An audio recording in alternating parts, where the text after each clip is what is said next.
Hello Haldwani 91.2 FM बदलते शहर की धड़कन में आप सभी श्रोताओं का हार्दिक स्वागत और अभिनंदन है। मैं गौरीशंकर कांडपाल, सह समन्वयक स्वीप नैनीताल के ही सह समन्वयक ललित मोहन पांडे जी को लेकर आज हम आपके बीच में हैं। आइए हम जानते हैं उनसे कि इस समय स्वीप टीम नैनीताल कौन कौन से कार्यक्रम मतदाता जागरूकता को लेकर कर रही है।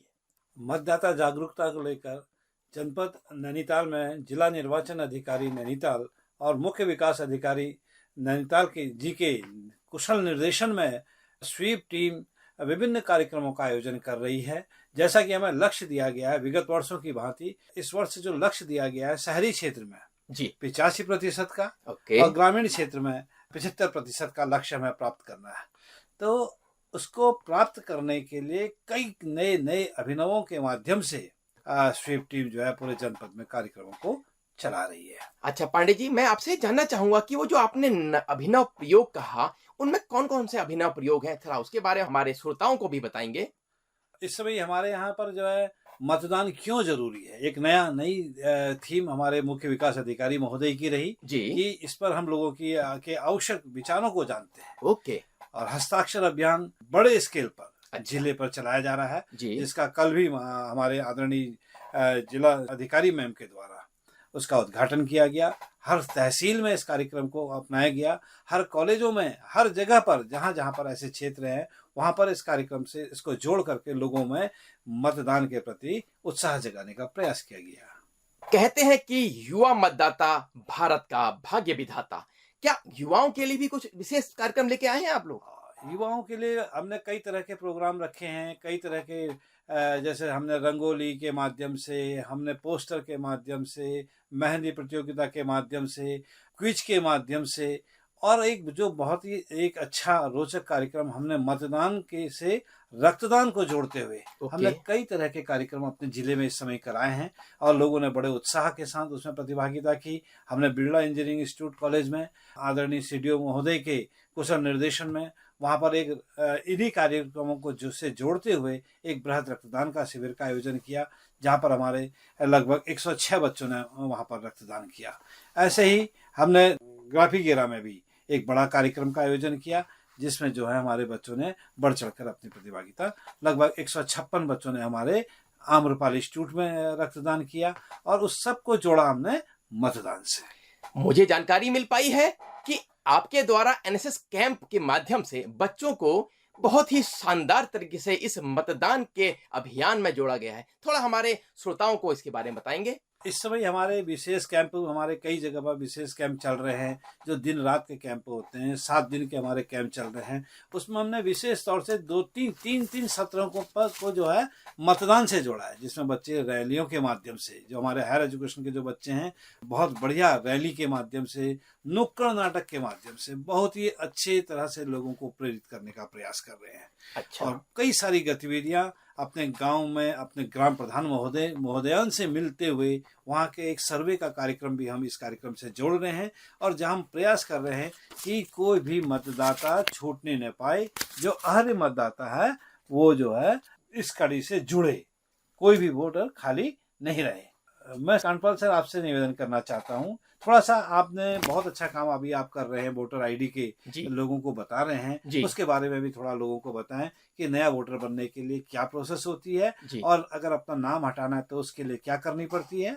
पांडे जी, ये बहुत अच्छी बात आपने रखी है क्योंकि बात चली है युवा मतदाताओं की, तो हम बताना चाहेंगे कि जो भी नया मतदाता अभी 1 जनवरी, 1 अप्रैल, 1 जुलाई और 1 अक्टूबर को 18 वर्ष की आयु पूरी कर चुका है या भविष्य आने वाले 1 अक्टूबर को अपनी आयु पूरी करेगा 18 वर्ष की, वह अपना वोटर आईडी कार्ड ऑनलाइन माध्यम से घर बैठे बैठे अपने स्मार्टफोन से बना सकता है। उसके लिए फॉर्म 6 और वो प्रक्रिया है आपकी वोटर हेल्पलाइन मोबाइल ऐप जो कि प्ले स्टोर से डाउनलोड होगा और साथ ही साथ जो कि वो और ईसीआई भारत निर्वाचन आयोग की वेबसाइट जिसका पता है आपका eci.gov.in और इसका ही एक पोर्टल है voters.eci.gov.in। इनमें अपना फर्स्ट टाइम यूजर के रूप में लॉगिन करना होगा और उसके साथ ही साथ आपका रजिस्ट्रेशन के बाद अपना फॉर्म 6 भरना होगा।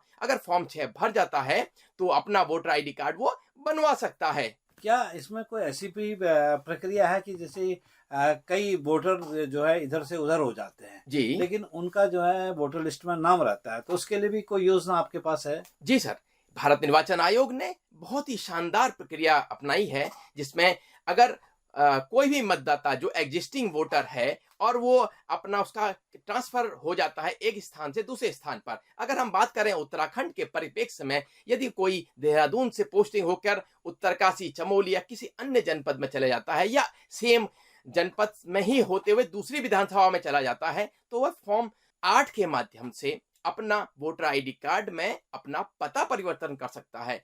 तो उसको आपका ट्रांसफर, जिस तरह से हमारा ट्रांसफर होता है एक स्थान से दूसरे स्थान पर, तो वैसे ही हम जो है इस वोटर आईडी कार्ड की भी पते की परिवर्तन करने के लिए फॉर्म 8 का प्रयोग करते हैं।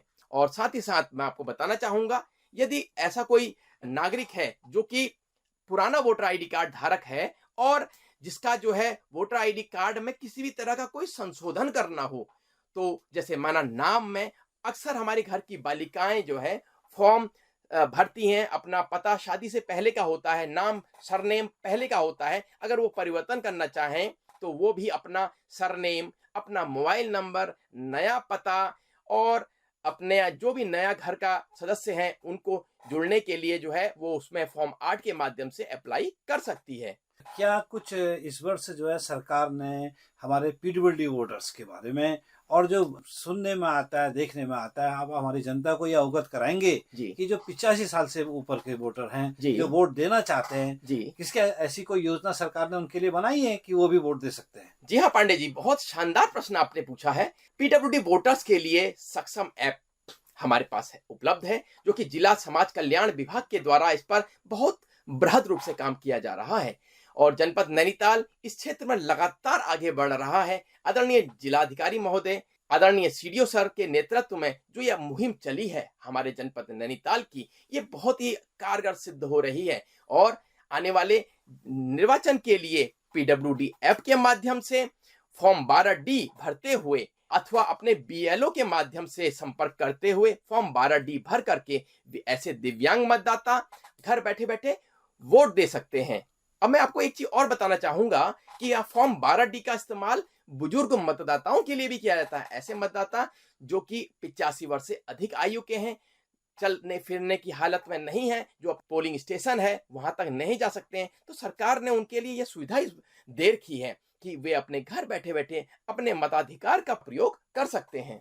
कानपाल जी, कई सारे हमारे सर्विस वोटर होते हैं जी सर, जो मतलब बड़ी प्रक्रिया में शामिल रहते हैं, वोट देने से कभी कभी वंचित हो जाते हैं। जी सर, या हमारे सैनिक भाई हैं, जी सर, या हमारा आर्मी पुलिस का बड़ा भाग है, हाँ। जो सारे लोग ड्यूटी में रहते हैं। क्या सरकार की कोई ऐसी योजना है कि ये लोग भी वोट कर पाए? इसके बारे में भी आप जनता को अवगत कराना चाहेंगे? बहुत शानदार प्रश्न आपने पूछा है पांडे जी। इसमें ये, क्योंकि इस समय इस पर बहुत ज्यादा फोकस किया जा रहा है, कोई भी मतदाता न छूटे, तो ये संदेश भी हमारा है और हमने इस चीज को एक कैंपेन के रूप में भी चालू किया है। फॉर्म के माध्यम से पीबी ऐप जो है पोस्टल बैलेट के माध्यम से जो भी मतदाता अपना वोट देना चाहे वो पोस्टल बैलेट के माध्यम से जारी कर सकता है। उसके लिए जो कार्मिक किसी भी तरह से हमारी निर्वाचन की प्रक्रिया का सदस्य है, उसमें केवल सरकारी कर्मचारी, सैनिक, पुलिस यही शामिल नहीं है, अन्य विभाग भी हैं। साथ ही साथ ऐसा व्यक्ति जो हमारे साथ किसी न किसी रूप में जुड़ा हुआ है, जैसे एक ड्राइवर, जैसे एक कुक, जैसे अन्य और ऐसे छोटे तबके पर काम करने वाले कर्मचारी, इलेक्ट्रीशियन, प्लम्बर, ये सारे के सारे यदि निर्वाचन की प्रक्रिया में जुड़े हैं और वो दूसरे क्षेत्र में जाकर अपनी ड्यूटी दे रहे हैं, तो वे लोग इन पीबी के माध्यम से यानी पोस्टल बैलेट के माध्यम से अपना वोट दे सकते हैं। ये उन्हें विशेष अधिकार निर्वाचन आयोग के द्वारा दिया जा रहा है। बहुत बहुत धन्यवाद कांडपाल जी। बहुत अच्छी जानकारियां जनता को आपके द्वारा सुलभ कराई गई। हमारे तमाम श्रोतागण जो भी हमारी बातों को सुन रहे हैं निश्चित रूप से लाभान्वित होंगे। आपका बहुत बहुत धन्यवाद। जी धन्यवाद पांडे जी। तो दोस्तों, आप सुन रहे थे हेलो हल्द्वानी, बदलते शहर की धड़कन 91.2 FM हल्द्वानी से। धन्यवाद।